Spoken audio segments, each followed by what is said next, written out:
Amin. Sekali lagi boleh kasih tepuk tangan yang paling meriah buat Tuhan Yesus. Tepuk tangan yang paling meriah juga buat tim musik dan tim PPW ya. Luar biasa. Setiap hari di overflow pujian penyembahannya semakin luar biasa. Haleluya. Shalom semuanya. Buat jaga-jaga kalau seandainya ada yang belum kenal gitu ya. Karena kemarin sempat 4 bulan atau 5 bulan menghilang dari peredaran ya. Perkenalkan, nama saya Andreas Matondang ya. Saya orang lama stok baru orang baru stok lama buat orang yang baru kenal. Baik Bapak dan Ibu, pada siang hari ini terutama di bulan ini kita sungguh-sungguh mengucap syukur bahwa seperti biasa Gembala kita Pastor Kevin selalu memberikan tema-tema yang relevan, yang menjawab kebutuhan kita sehari-hari. Dan di bulan ini, ada yang ingat tema gereja kita apa? Learn to learning. Ya. Belajar untuk belajar. Begitu bukan sih artinya? Belajar untuk belajar.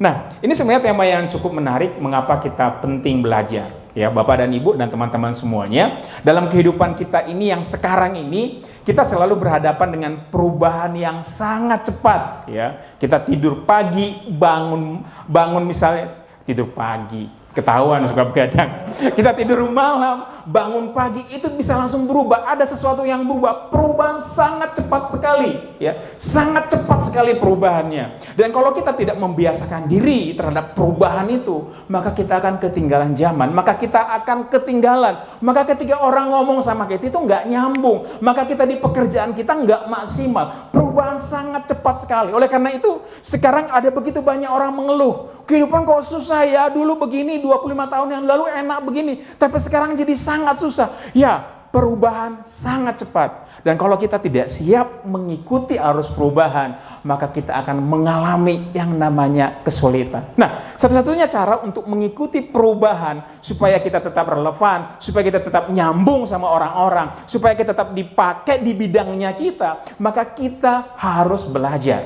Ya. Jadi yang pertama, ada perubahan yang kita tidak bisa tolak, yang pasti terjadi. Kita nggak ngapa-ngapain pun, perubahan pasti terjadi. Ya. Dan satu-satunya cara untuk kita bisa relevan, supaya kita tidak hilang, tidak mati karena perubahan, kita harus belajar. Jadi ada perubahan, gara-gara perubahan kita harus belajar, dan setelah belajar kita menjadi relevan. Ya, kalau kita tidak relevan, kalau kita tidak mengikuti perkembangan zaman, kalau kita jangankan perkembangan zaman, di dunia sosial aja kalau kita nggak ngikutin gitu ya, apa yang terjadi di dunia sosial, kita kelihatan kuper betul. Kalau misalnya orang ngomong sama kita, lu tahu nggak aplikasi ini lagi hits, lagi viral gitu, itu apaan ya gitu. Orang tidak akan suka, orang tidak akan nyambung sama kita, nggak usah berteman sama dia, kuper orangnya gitu. Sesimpel itu, sesimpel di dunia sosial aja. Kalau kita tidak belajar sesuatu, maka kita akan ketinggalan. Apalagi di dunia pekerjaan, apalagi di dalam kerohanian kita. Tantangan semakin hari semakin berat. Ya, ada banyak anak Tuhan yang bilang, dulu aku sebelum ikut Tuhan hidup kok enak-enak saja ya, tapi sekarang semakin serius ikut Tuhan, kok hidup makin susah. Bukan hidup makin susah, tetapi memang perubahan terus terjadi. Oleh karena itu kita harus terus belajar. Jadi belajar baik itu dari sisi yang namanya sosial, baik itu dari sisi yang namanya skill, tapi juga dari sisi kebenaran. Ya, jadi perubahan pasti terjadi. Kita harus belajar supaya kita stay relevan. Boleh berikutnya? Nah, Bapak Ibu, dalam kehidupan sehari-hari, dalam kekristenan, Tuhan Yesus itu punya circle, punya keliling, punya orang-orang yang mengikuti dia. Ada 3 circle-nya Tuhan Yesus paling utamain. Ada pengikut, ada fans, ada murid. Gitu. Pengikut itu siapa? Kalau teman-teman baca Alkitab, maka setiap kali Tuhan Yesus terdengar ke sebuah kota, maka orang datang berbondong-bondong cari Tuhan Yesus, mana Tuhan Yesus, gimana Tuhan Yesus datang. Gitu ya. Itu disebut pengikut. Terus yang kedua, ada yang disebut fans. Fans itu lebih dari sekedar pengikut. Ya, kalau misalnya pengikut cuma sekedar ya tahu Tuhan Yesus, datang Tuhan Yesus ke sebuah tempat itu didatengin, udah sekenanya aja. Tapi ada yang namanya fans. Fans itu nggak cuma sekedar ikut Tuhan Yesus, tapi usaha nyari Tuhan Yesus. Di Yohanes pasal yang ke-6 diceritakan pada ayat yang pertama, itu bagaimana Tuhan Yesus memberikan makan 5.000 orang. Nah, setelah dikasih makan 5.000 orang, setelah terjadi mukjizat itu, Tuhan Yesus pergi menyeberang dari Danau Galilea. Dan orang-orang yang ditinggalkan itu ngomong, Tuhan Yesus di mana? Kemana Tuhan Yesus? Gitu. Terus ada yang bilang, mereka udah nyebrang tadi malam. Kemudian orang-orang itu, para fans ini ngumpul dan mereka nyebrang Danau Galilea dan cari Tuhan Yesus. Dan setelah ketemu Tuhan Yesus, apa kata Tuhan Yesus? Apakah Tuhan Yesus senang dicari-cari? Tuhan Yesus ngomong gini, kamu mencari aku bukan karena tanda-tanda mujizat yang aku buat, bukan karena pengajaranku, tapi semata-mata karena roti yang telah kamu makan. Artinya dalam kehidupan Tuhan Yesus itu ngerti gitu. Ada pengikut dan fans yang punya ciri khas yang sama, yang cari Tuhan, kejar Tuhan karena ada maunya saja. Bukankah fans demikian? Kita mengikuti, memfollow seseorang, kita senangi seseorang selama seseorang itu mengutarakan apa yang kita mau, mengerjakan apa yang kita sukai. Oleh karena itu kan kalau kita suka nonton YouTuber atau content creator, ya kalau kalian punya ide tulis di bawah ya, gitu kan ya.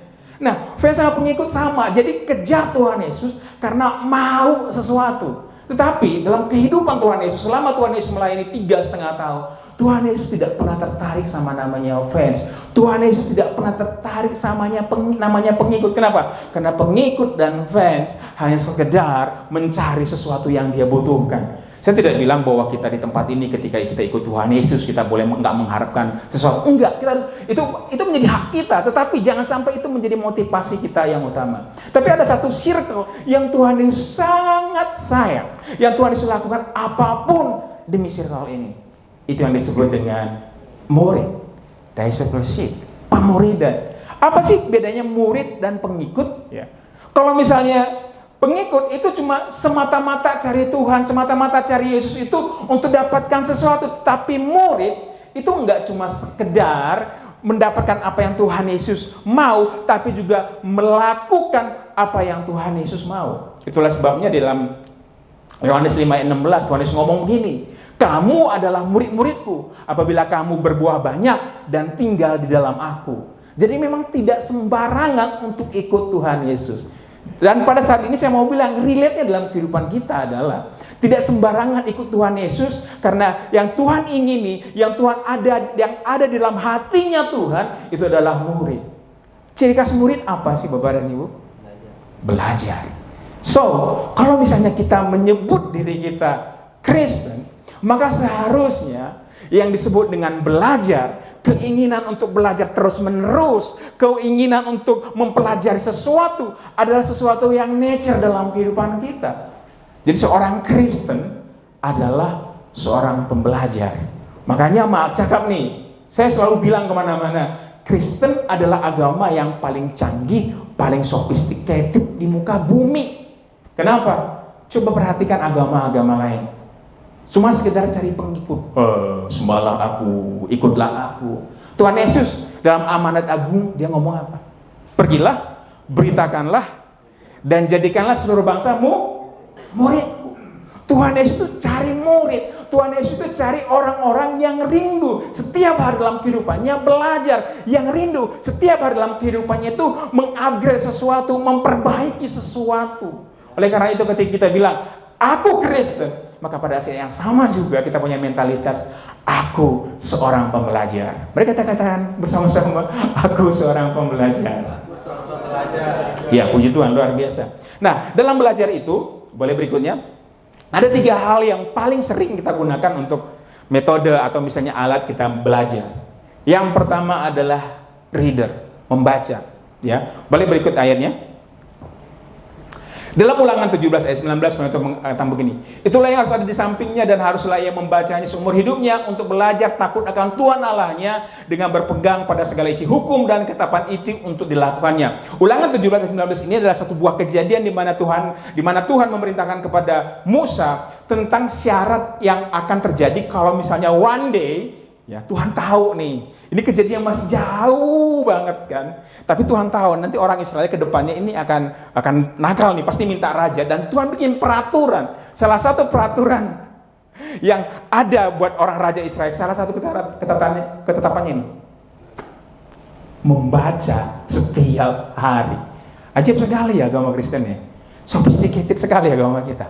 Jadi membaca itu adalah suatu hal yang penting yang harus dikerjakan setiap hari. Dalam kehidupan kita sehari-hari, dalam misalnya pekerjaan kita harus rajin membaca. Misalnya ada knowledge tambahan, ada misalnya ada seminar materi, kita harus rajin membaca, baca buku, ya. Itu satu hal yang sangat wajib gitu. Sekarang kita Indonesia disebut negara yang stuck menjadi negara berflower. Karena apa? Karena kita memiliki tingkat literasi yang sangat rendah. Minat baca kita itu sangat rendah sekali. Padahal kita mengatakan seorang raja ini ribuan tahun yang lalu, raja belum jadi, Musa nyebrang aja belum, udah satu peraturan, harus rajin membaca Alkitab. Dalam kehidupan kita sehari-hari kita harus rajin membaca. Karena transfer knowledge itu kan terjadi kalau misalnya kita rajin membaca. Terus yang kedua, firman Tuhan mengatakan ketika Yosua memimpin bangsa Israel, Tuhan mengatakan, janganlah engkau lupa perkataan kitab Taurat ini, tetapi renungkanlah itu siang dan malam, supaya engkau bertindak hati-hati sesuai dengan segala yang tertulis di dalamnya. Sebab dengan demikian perjalananmu akan berhasil dan engkau akan beruntung. Teman-teman, Yosua bukan anak kemarin sore. Yosua itu menjadi abdi Musa sekian lama, full of skill, langsung dari orangnya. Dia melihat sendiri, diajarin oleh Musa sendiri. But yet, Tuhan bilang apa? Membaca, memperkatakan setiap hari. Di Mazmur, Raja mengatakan, tetapi yang kesukaannya Taurat Tuhan dan yang merenungkan Taurat itu siang dan malam, ya seperti pohon yang ditanam di tepi aliran air dan menghasilkan buahnya pada musimnya, dan yang tidak layu daunnya, apa saja yang diperbuatnya berhasil. Bapak dan Ibu, saya mau bilang, kalau kita menjadi seorang Kristen, maka kita harus terbiasa dengan membaca. Katakan amin. Membaca apa? Tentu membaca Alkitab. Kalau kita dalam kerohanian kita, dalam kehidupan kita sehari-hari, kita harus rajin membaca supaya mengangkat indeks Indonesia gitu ya dalam tingkat literasi. Kasihan juga kita dibully terus gitu. Wah, malas membaca. Indonesia darurat membaca. Perhatikan teman-teman, kalau misalnya ada highlight berita gitu. Berita Indonesia sukanya bikin apa? Judulnya apa? Isinya apa? Komennya udah ngamuk-ngamuk di bawah. Kenapa? Indonesia darurat membaca. Oleh karena itu kita harus terbiasa membiasakan diri kita membaca dan membiasakan diri kita membaca Alkitab. Di tempat kita ini sendiri kita sudah ada yang namanya kegiatan membaca. Saya tidak tahu apakah teman-teman melakukan atau cuma sekedar don gitu ya. Tapi itu sangat penting sekali membaca Alkitab secara utuh dan menyeluruh ya. Dulu suatu saya masih menjadi youth pastor di tempat lain, saya bikin award setiap tahun gitu ya. Setiap tahun siapa yang bisa menyelesaikan baca Alkitab saya undang ke depan, dengan kocek saya sendiri saya belikan hadiah ala kadarnya. Kenapa? Karena saya mengerti penting banget baca Alkitab itu secara utuh dan menyeluruh. Makanya kemarin saya agak kaget gitu ya, ketika viral lagi ada seorang hamba Tuhan yang mengatakan bahwa baca Alkitab itu nggak perlu semuanya, yang penting direnungkan dapat sesuatu gitu. What? Kenapa? Saya pun juga dulu mengalami seperti itu ketika orang-orang melihat saya dorong anak-anak rohani saya untuk baca Alkitab secara utuh menyeluruh, maka omongan udah mulai banyak datang. Baca Alkitab mah nggak penting banyak-banyak, yang penting satu pasal direnungkan, dilakukan, itu yang berkenan buat Tuhan. Betul, tapi kalau kamu lakukan itu, kamu tidak akan mengalami pertumbuhan yang maksimal dalam kehidupan kamu. Kalau misalnya Alkitab cukup dibaca, direnungkan yang itu aja, Tuhan Yesus atau Tuhan tidak akan membuat kitab kita setebal itu, bukan? Kenapa nggak dibikin 100 ayat aja? Ditulis 100 ayat, Guide to be a Christian. Itu aja dihafal, direnungkan. Ya toh? Kalau kekuatannya itu saja. Oleh karena itu ketika anak-anak rohani saya waktu itu kayak demotivasi, diomongin kayak gitu sama orang, saya bilang, kalau ada orang yang ngomong atau hamba Tuhan yang ngomong bahwa baca Alkitab banyak-banyak itu nggak penting, saya mau bilang, maaf ya, aku bukan menghakimi. Jangan-jangan orang itu belum melakukan. Karena kalau kita melakukan sungguh-sungguh, saya pelakunya sudah 4 kali mungkin baca Alkitab secara utuh menyeluruh, itu sangat menolong Bapak dan Ibu. Mungkin ya kita baca 2 pasal, 3 pasal, itu capek, nggak nyambung, apaan sih, ngantuk gua gitu. Tapi bukankah itu yang terjadi dalam kehidupan kita belajar sehari-hari juga demikian? Apakah kita ketika kita sekolah hanya membaca buku atau pasal atau bab yang kita suka saja? Tidak, bukan? Bahkan pasal yang kita nggak suka sekalipun, ketika guru kita bilang bab 15 baca sampai selesai, kita baca betul? So, dalam kekristenan pun kita tidak boleh egois. Kita tidak boleh hanya membaca Alkitab sesuai dengan selera kita. Kenapa gue baca ini ya? Ini paling menarik buat gue. Oke, setiap kita boleh punya namanya pasal atau ayat favorit. Go ahead, silakan. Tapi yang namanya membaca buku lagi Alkitab secara utuh dan menyeluruh, Bapak dan Ibu, saya bilang keharusan yang harus kita miliki. Dan gereja kita overflow meminta kita be a good reader, membaca Alkitab yang baik. Bacalah Alkitab secara utuh dan menyeluruh. Mungkin hari ini terasa boring, bosan, apaan sih, tapi sekali teman-teman ngalamin, itu menolong sangat banyak. Betul, baca Alkitab banyak-banyak itu nggak dapat sesuatu. Saya pun, apa sih, yang ada ngantuk gitu. Tapi tahukah Bapak dan Ibu bahwa Alkitab bukan buku biasa? Itu firman Tuhan. Mungkin waktu kamu baca, kamu nggak ngerti, nggak dapat sesuatu. Tapi ketika kamu pergi jalan keluar sana, kamu lihat kejadian, Tuhan bukakan. Anakku, itu gak maksudku. Ketika kamu ketemu masalah dalam kehidupanmu, oh Tuhan, hidup tidak adil. Terus Tuhan buka bagaimana Daud dihianati. Oh iya, belajar sesuatu. Atau kita lihat bagaimana yang disebut dengan Ayub dalam penderitaannya. Jadi ya, membaca Alkitab secara, berapa pasal sekarang? Peter Andrew gak datang ya? 2 ya? 2 atau 3, itu berat sekali. Tapi lakukan Bapak dan Ibu. Dan gereja kita memang di overflow meminta kita menjadi pembaca yang baik. Yang kedua, boleh berikutnya? Listener, pendengar yang baik. Boleh berikutnya? Inilah sebuah cerita yang sangat menarik dan saya sangat suka sekali. Saya bacakan buat kita semuanya, Marta dan Maria. Ketika Yesus dan murid-muridnya dalam perjalanan tiba di sebuah kampung, seorang perempuan yang bernama Marta menerima dia di rumahnya. Perempuan itu mempunyai seorang saudara yang bernama Maria. Maria yang duduk di dekat kaki Tuhan dan terus mendengarkan perkataannya. Sedang Marta sibuk sekali melayani. Ia mendekati Yesus dan berkata, Tuhan, tidakkah engkau peduli bahwa saudaraku membiarkan aku melayani seorang diri? Suruhlah dia membantu aku. Tapi Tuhan menjawabnya, Marta, Marta, engkau khawatir dan menyusahkan diri dengan banyak perkara. Tapi hanya satu yang perlu. Maria telah memilih bagian yang terbaik yang tidak akan diambil daripadanya.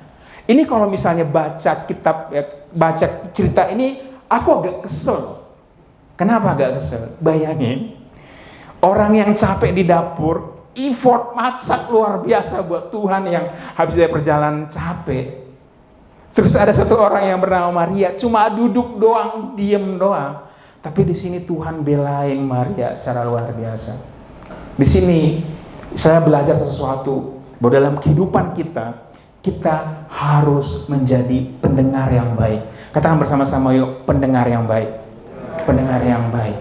Karena kalau kita tidak bisa mendengar dengan baik, maka banyak informasi yang sampai ke kita itu tidak maksimal gitu. Saya baru 2 minggu lalu gitu ya, di kerjaan si bos minta tolong ini gitu. Kak Andreas bikin ini ya. Udah ada poin-poinnya. Terus saya lihat, oh gampang, easy. Langsung, kerjain. Terus saya kirim gitu. Habis itu langsung revisi panjang banget. Kok panjang banget revisinya? Iya bang. Lu nggak lihat tadi di atas itu ada poin-poin apa aja yang harus diginikan gitu. Terus saya buka lagi grupnya. Oh iya, baca banget di atas ya.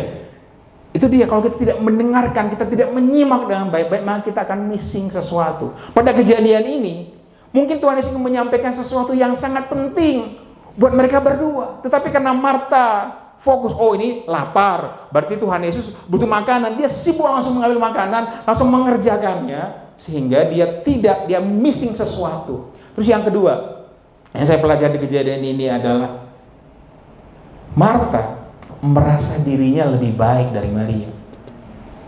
Aku effort nih, aku masak nih luar biasa gitu. Maria enggak. Bukankah kadang-kadang dalam kehidupan kita kesulitan kita mendengar selain namanya atensi, kesulitan kita mendengar itu karena kita mengalami yang namanya tidak memiliki namanya kerendahan hati. Kita sulit mendengar masukan orang lain kalau kita tidak yang memiliki namanya kerendahan hati.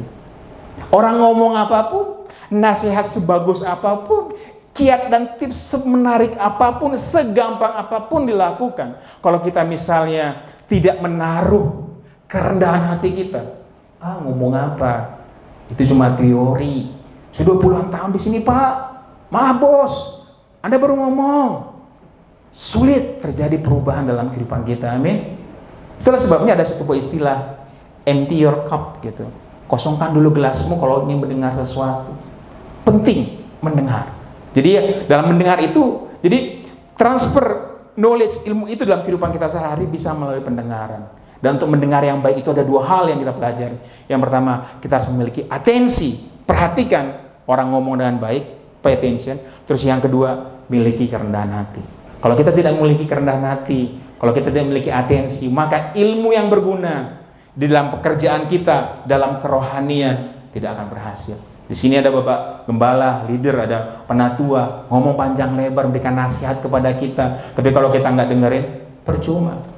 Bos, misalnya kasih arahan, kasih ilmu, kasih knowledge, tapi kita nggak mau dengerin. Lebih tahu dari bos lah. Bos kan terlalu general, saya spesifik di sini kita nggak mau dengerin. Maka kita akan gitu-gitu aja. Kemarin 2 minggu yang lalu saya ketemu dengan salah satu adik rohani saya, dan dia itu saya jauh lebih senior dari dia gitu. Mungkin dia masih seragam celana merah gitu, seragam putih. Saya udah motret gitu. Cuma kemarin saya melihat portofolionya dia ketika dia kerja di tempat lain, videonya bagus, fotonya bagus-bagus. Dan saya bilang, saya hubungi dia, bro, kapan-kapan boleh ya nongkrong, kita ngopi, gue pengen belajar dari lo. Walaupun dia jauh di bawah saya, tapi saya melihat kemampuan dia sekarang luar biasa. Oleh karena itu saya bilang, kapan ada waktu kopi dari gua, kita ngobrol di warung kopi, ajarin gua. Kita harus begitu, kita harus mau mendengar, kita harus mau belajar dari orang-orang. Kalau kita nggak menjadi dinosaurus. Betul ya, dinosaurus mati karena nggak berubah. Yang berikutnya, boleh? Ini ayat tambahan.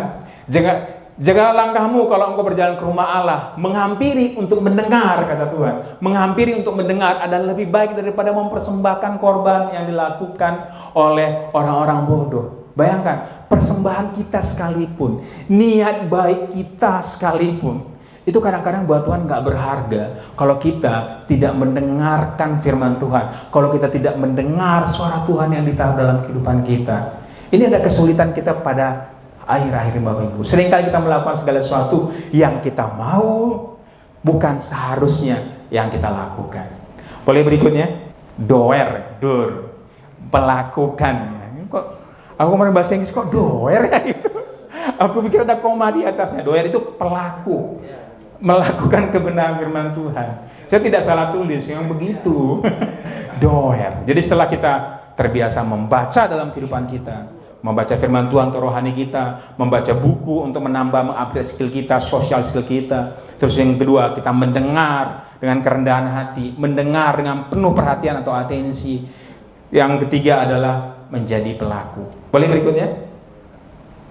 Demikianlah juga halnya dengan iman. Jika iman tidak disertai perbuatan, maka iman itu pada hakikatnya adalah mati.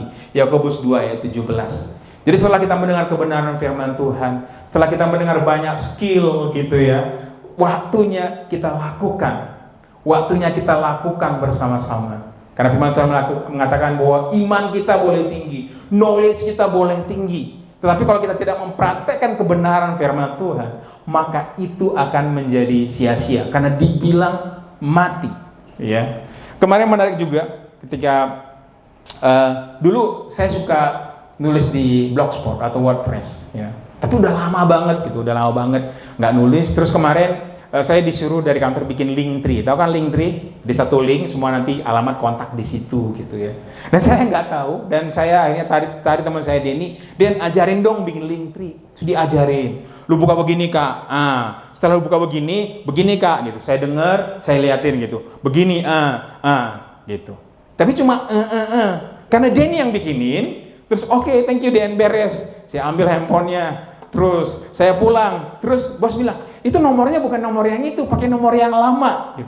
Waduh, salah nih. Terus saya datangin Denny lagi, Dan, tolong Dan, gue tungguin lu buat benerin Linktree-nya dong gitu. Lu Kak, jangan gua dong, sini gua ajarin lu. Jadi berubah. Lu pegang handphonenya, oke, gue pegang handphonenya. Kita masuk ke link ID, oke, link ID, buka admin, oke, buka admin. Dan sampai sekarang saya bisa. Kita bisa kalau melakukan. ilmu yang kita dengar, ilmu yang kita baca akan menjadi bagian diri kita kalau kita melakukannya. Kebenaran firman Tuhan yang kita baca, yang kita dengar dari gereja, yang kita baca dalam kitab akan menjadi bagian daripada kehidupan kita, akan menolong hidup kita, akan membuat hidup kita menjadi berkat kalau kebenaran firman Tuhan itu kita lakukan. Kalau Yakobus bilang iman tanpa perbuatan adalah hakikat yang mati. Boleh berikutnya. Tapi sebenarnya dalam kehidupan kita ini untuk melakukan kebenaran firman Tuhan itu ada dua sebenarnya. Yang pertama God's will, yang kedua adalah our will. Ada kemauan kita, ada yang menjadi kehendak Tuhan. Apa sih yang disebut kehendak Tuhan? Contoh sederhana, kita telah belajar misalnya berbicara tentang mengampuni, mengasihi. Dan kita selama ini tidak pernah praktek. Kita udah belajar tentang Yesus bagaimana di kayu salib mengampuni, mengasihi. Kita tahu itu luar biasa gitu. Tapi kita belum pernah melakukannya. Kadang-kadang Tuhan pakai kehendaknya Dia mengizinkan terjadi pencobaan dalam kehidupan kita. Tiba-tiba pasangan kita selingkuh, tiba-tiba partner bisnis kita main belakang, mengkhianati kita. Bagaimana respon kita? Mampukah kita mengampuni, mempraktekkan kebenaran firman Tuhan yang kita baca selama ini? Atau, nggak bisa Tuhan, beda Tuhan. Ini kalau apapun ya boleh Tuhan, kalau satu ini, personal, nggak bisa Tuhan. Atau kita mau mengampuni, atau kita mau melepaskan. Sehingga dalam kehidupan kita ini, kebenaran firman Tuhan itu benar-benar terjadi.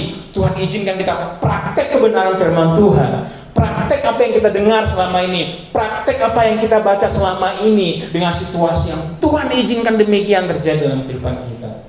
Dan kalau kita mampu mengampuni, maka yang namanya nilai, prinsip kebenaran pengampunan itu akan menjadi bagian dari diri kita, akan kita menikmati itu. Yang kedua adalah our will, itu kehendak kita. Kalau kehendak kita, tapi sebenarnya kebenaran firman Tuhan itu rata-rata kehendak kita. Cuma pencobaan yang kadang-kadang Tuhan izinkan terjadi untuk membentuk kita. Tapi sisanya adalah kehendak kita. Contoh sederhana, kita berhadapkan dengan peluang bisnis. Kita tahu bahwa bisnis ini salah. Kita tahu kalau melakukan ini akan begitu banyak orang dirugikan, tapi tetap kita lakukan. Kita kenal seseorang, gitu. Kita punya pasangan, tapi kalau misalnya aku ini belakang nanti ketahuan, tapi tetap kita lakukan. Atau misalnya banyak hal dalam kehidupan kita, masalah keuangan, banyak hal yang misalnya kita punya kesempatan, si bos nggak tahu nih, ini kalau misalnya dikit-dikit bolehlah 20%, omset lagi banyak, bos nggak ngerti, dan bos memang tidak memperhatikan selama ini apa kita melakukannya, atau kita mau hidup dalam kebenaran firman Tuhan. Yes, ya. Jadi iman kita akan berfungsi, akan aktif ketika kita berhadapan dengan situasi yang Tuhan izinkan dalam bentuk pencobaan atau situasi yang kita hadapi dari hari ke hari. Bapak dan Ibu, Tuhan cuma mau bilang pada hari ini, Tuhan memiliki hati yang kuat untuk murid. Jadilah murid Kristus. Karena Tuhan tidak cari pengikut atau fans, Tuhan cari murid. Boleh berikutnya, Jess. Yang terakhir, inilah amanat agung. Inilah yang suka hilang dari gereja. Ya. Karena itu pergilah jadikan seluruh bangsa muridku dan baptislah mereka dalam nama Bapa, Anak dan Roh Kudus. Ajarlah mereka melakukan segala sesuatu yang telah kuperintahkan kepadamu. Dan ketahuilah, aku menyertai kamu senantiasa sampai kepada akhir zaman. Tuhan mencari murid. Tuhan mencari murid. Dan kita di sini nggak cuma menjadi murid. Ini kalau amanat agung memuridkan orang lain. Ya, saya di sini salut dengan salah satu penatua kita, gitu ya, yang sangat sibuk, ya. Tapi sangat sibuk, udah ada urusan keluarga, urusan pekerjaan segala macam. Tapi dia setiap 2 minggu datang gitu jauh-jauh macam-macam dari kerjaan, semata-mata untuk memuridkan banyak orang. Tapi saya pikir bahwa itulah sebenarnya nilai kekristenan yang sesungguhnya. Itulah sebenarnya yang Tuhan mau kita lakukan dalam kehidupan kita, untuk memuridkan orang-orang. Untuk memuridkan orang-orang. Teman-teman, Bapak dan Ibu, sampai hari ini saya mungkin sudah melayani dan menjadi bagian dari gereja Overflow. Tapi sampai hari ini saya punya adik-adik rohani, anak rohani di luar sana yang beberapa bulan sekali, kok ngumpul, nggak ngumpul, kita ngobrol. Setiap kali dia diminta ngumpul, saya capek gitu, saya tetap datang, saya tetap berbagi kepada mereka karena saya ngerti itulah esensi kekristenan sendiri. Ketika kita membawa jiwa-jiwa ke arah Kristus. Tuhan cari murid, bukan fans, bukan pengikut. Dan ciri khas daripada murid adalah seorang pembelajar. Firman Tuhan tidak saya perpanjangkan, simpel dan sederhana. Untuk reminder kita semua di tempat ini, yuk terus belajar, terus upgrade diri kita supaya kita bisa relevan dengan dunia, terus upgrade rohani kita supaya dari hari ke hari kita bertumbuh ke arah Kristus. Mari kita berdoa. Bapak